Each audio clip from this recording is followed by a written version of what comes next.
Hi, so it's the middle of June and I am at the Quantock Beekeeping Association's apiary. You can see in the background there all the beehives.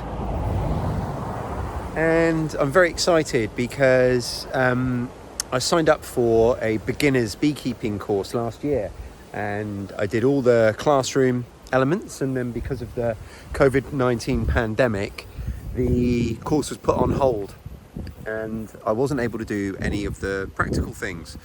So today, because the lockdown has started to be eased, we're able to start doing the practical side. So as you know, I've got my apiary at home. We're waiting for our first set of bees, and one of these boxes behind me contains my first colony of bees. I don't know how well you can pick it up, but you may well see quite a lot of bee activity around those boxes and all the hives in the distance. So I just got stung by my first ever bee. Making that introduction part to the video, I got stung on the nose.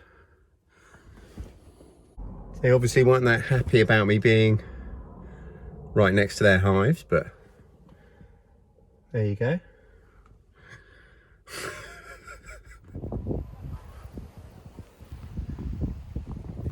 Here we go, about to go in. So, I'll speak to you in a bit. Okay, so we're out with the bees now, hence the suit. I got stung on the nose. I'll probably add the outtake to the end of this little video, but when I was talking to you earlier when I just arrived, I got a little bit too close to those other hives and I got stung on the nose. First time I've ever been stung by a bee. So the rest of the time I'm here I'll be wearing this suit, and the reason for that was because we're here on the day that we're doing the Beekeeping Association is doing all the beekeeping courses. A lot of the hives have been disturbed and a lot of them have upset the bees. Luckily not mine. Mine seem really calm. I don't know if you can see behind me, but these bees here, these are going to be mine. So they're in a nuke at the moment, which is like a mini hive. It's a very young colony, and I don't know if you can see much activity from the bees or not. I'm not sure how well it comes up on the camera, but we've got some nice, healthy, happy bees doing their thing. So I'll try and keep you updated. We're going to be coming here every 2 weeks, and today basically I just went in the hive, lifted all the frames up, inspected the bees, just checked they were all healthy and that there were no issues that needed addressing. And in 2 weeks we're going to come back and I'm going to bring one of my hives, or at least the brood box, which is the big bit, the big box at the bottom of the hive, the same size as that one. We're going to pop it there and we're going to transfer these guys into my hive, where they're going to carry on growing, filling out the space, and then in another few weeks they'll be coming home with me. I'm very excited. So there you go.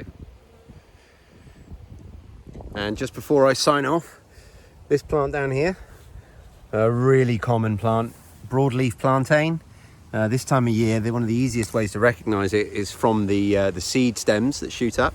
And the reason I'm pointing it out is because it is a great antihistamine. So if you've been stung by a bee or a nettle or anything else, these guys are exactly what you want. You just get the leaves and you roll them up in your hands to get all the juices out, maybe spit on them if you need to, and then you rub that on your sting and it will work wonders. It's actually, you know, a proper antihistamine.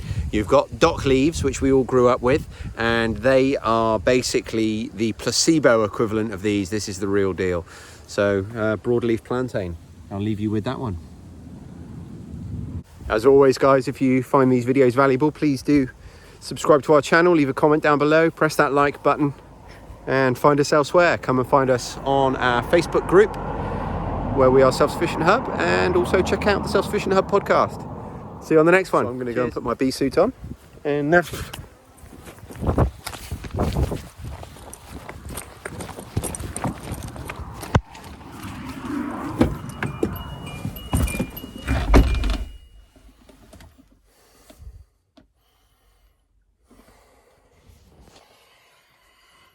So I just got stung by my first ever bee.